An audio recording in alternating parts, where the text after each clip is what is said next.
Bonjour la jeunesse. Je me permets de faire une petite parenthèse en plein milieu de ce cours sur la communication verbale et non verbale pour faire avec vous le parallèle qu'il y a entre notre métier de serveur et le métier d'acteur, acteur de théâtre ou acteur de cinéma. Et là, vous êtes en train de vous dire, non mais monsieur, je suis vraiment désolé, mais vous n'avez rien de Brad Pitt. Si je me recule. Si je m'éloigne. Non. Je- Non. Rien de Brad Pitt. D'accord. Mais pourtant, ce que je peux vous certifier, si je n'ai rien de Brad Pitt, en tout cas quand moi, le matin, je viens au CFA, j'enfile un costume. Et quand je rentre dans la salle de cours et que je vous accueille, je rentre sur scène. Tout comme vous. Quand vous arrivez au restaurant, vous vous changez et vous rentrez sur scène. Vous voyez le parallèle entre moi, mon costume et la scène, la salle de cours, le restaurant pour vous, la pièce de théâtre ou le studio d'enregistrement d'une série télévisée pour l'acteur. Voilà le parallèle entre nos métiers. Et peut-être que vous êtes en train de me dire que l'habit ne fait pas le moine. Ok. Vous allez juger mon taux de crédibilité en tant que gendarme. Madame, monsieur, gendarmerie, vos papiers, s'il vous plaît. Taux de crédibilité, malgré le fait que j'ai pris l'accent du Sud pour rappeler les épisodes des gendarmes de Saint-Tropez, mon taux de crédibilité est d'environ 0,02%. Ok. Accessoire. Madame, monsieur, gendarmerie nationale, vos papiers, s'il vous plaît. Et là, mon taux de crédibilité a fait un bond en avant spectaculaire. Il est passé de 0,02% à 0,09%. Ok, une augmentation succincte, mais néanmoins une augmentation. On se rend compte, et c'est là le parallèle, qu'un accessoire, un costume, va aussi donner de l'importance au rôle que nous allons jouer. Alors certains vont me dire, non mais moi monsieur, dans mon restaurant, j'ai pas de tenue professionnelle. Et c'est là où j'ai bien envie de dire, attention. La tenue décontractée dans des petits restaurants, tout comme moi j'avais, hein, on n'avait pas forcément une grande brigade et une envie de s'identifier à un serveur, mais il est important, en tout cas, qu'un élément vienne nous rappeler que cette personne-là, que vous êtes en train de croiser dans le restaurant, eh ben, c'est simplement un serveur. Ça peut être une cravate, mais la cravate, on peut la mettre que si on a une chemise. Et on peut mettre une chemise que si on a un pantalon un peu de ville, ou un chino. On évite avec un jean. On peut mettre un nœud papillon. On peut tout simplement mettre un tablier. Et je suis d'accord avec vous. Le costume que vous mettez au reste de son application, bien souvent, on n'est pas à l'aise. Mais il faut apprendre à être à l'aise avec ce costume parce que nous sommes dans un restaurant qu'on va un peu qualifier de semi-gastronomique au reste de son application. Et, euh, et tout cela, on va le retrouver dans des grands établissements, dans des grands palaces, dans des grands restaurants étoilés. Ce costume, on ne peut pas s'en détacher. Et je vous entends déjà me dire, non mais monsieur, le costume de pingouin, mon banquier a le même, mon avocat a le même, les croque-morts ont le même, et pire, mon arrière-grand-père, quand on l'a enterré, on lui a mis un costume. Et là, on voit bien que ce costume, pour votre génération, il ne reflète pas vraiment le monde, en tout cas, dans lequel vous vous sentez. Et ce costume devient un peu trop snob. Pourquoi pas? Si on n'est pas à l'aise avec un costume, on va pas être un bon acteur. Croyez-moi que George Clooney, quand il a enfilé le costume de Batman, il était le premier à se plaindre du poids que pesait ce costume. Donc vous devez l'assumer ce costume. Et les exemples ne sont jamais loin.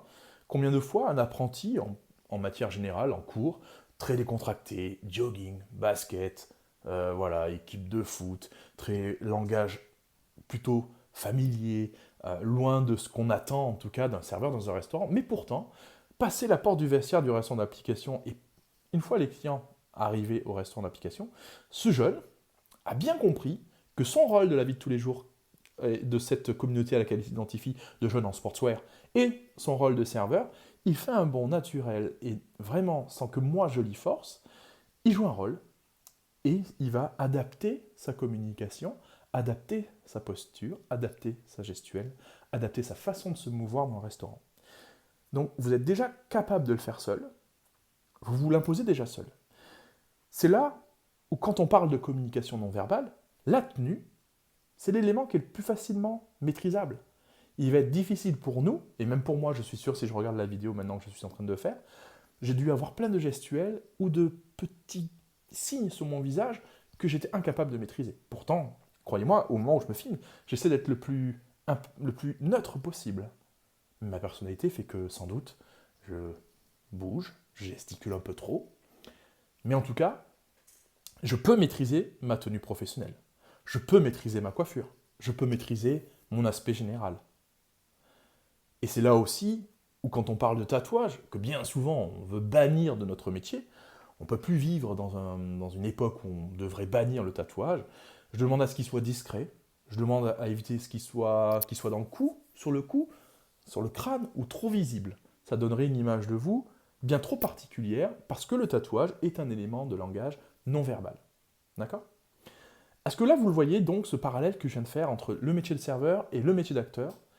Et croyez-moi, bien souvent, si vous ne le voyez pas, ce parallèle, je pense que certains d'entre vous ont déjà entendu vos patrons vous dire ah, écoute, tes problèmes, tu les laisses au placard, là, tu es devant les clients, je veux que tu souris, je veux que tu serves. Alors vous trouvez ça peut-être un peu trop autoritaire, mais qu'est-ce qu'un bon serveur? Donc du coup, un bon acteur, quand il est face à sa clientèle, c'est quelqu'un qui, malgré peut-être les problèmes qui traînent dans son dos, joue un rôle, quelqu'un de joyeux, avenant, ravi de travailler dans le restaurant. Dans quel but? Pas de faire plaisir à son patron. Le but, c'est de faire plaisir au client. Que le client qui vienne passe un bon moment. Si c'est la première fois pour lui, il aura peut-être envie de revenir. Et si vous le mettez en confiance, peut-être qu'il va vouloir vous écouter sur les suggestions que vous êtes en train de lui faire. Et peut-être qu'il va avoir confiance si vous lui proposez un apéritif. Il va dire, ah bah ouais, je me sens bien, je vais boire un apéritif. Et donc, un bon serveur, un bon acteur va inconsciemment développer le chiffre d'affaires d'un restaurant. Ok? Donc voilà le parallèle entre notre métier de serveur et le métier d'acteur. Il est vraiment important que vous ayez cette notion de jouer un rôle quand vous êtes au restaurant d'application. Alors attention, on ne va pas dans l'hypocrisie totale. Croyez-moi que quand on se fait accueillir comme ça, oh là là mon chéri, je suis tellement envie de te voir, là là là là, mais oh là là, je suis content. Ouais, là, on est d'accord, on le sent, que la personne en face de nous, elle soit un peu de notre gueule.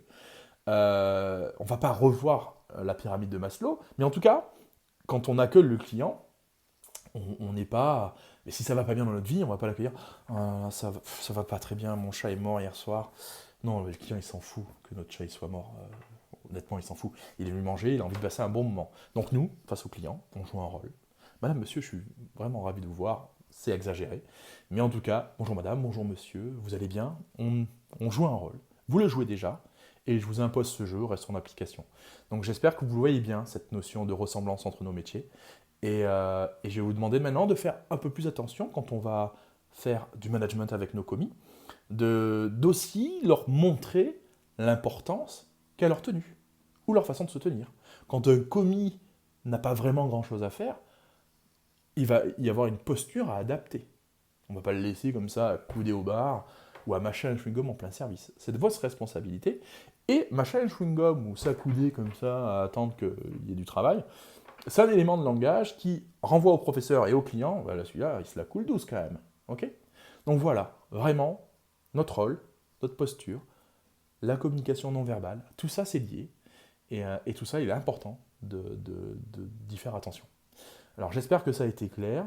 Et puis on le verra au fur et à mesure des TP, que vraiment nous jouons un rôle dans notre restaurant d'application. Et je compte sur vous pour jouer le rôle de bon acteur et d'être de bons acteurs, pardon, mais d'être de très bons serveurs surtout.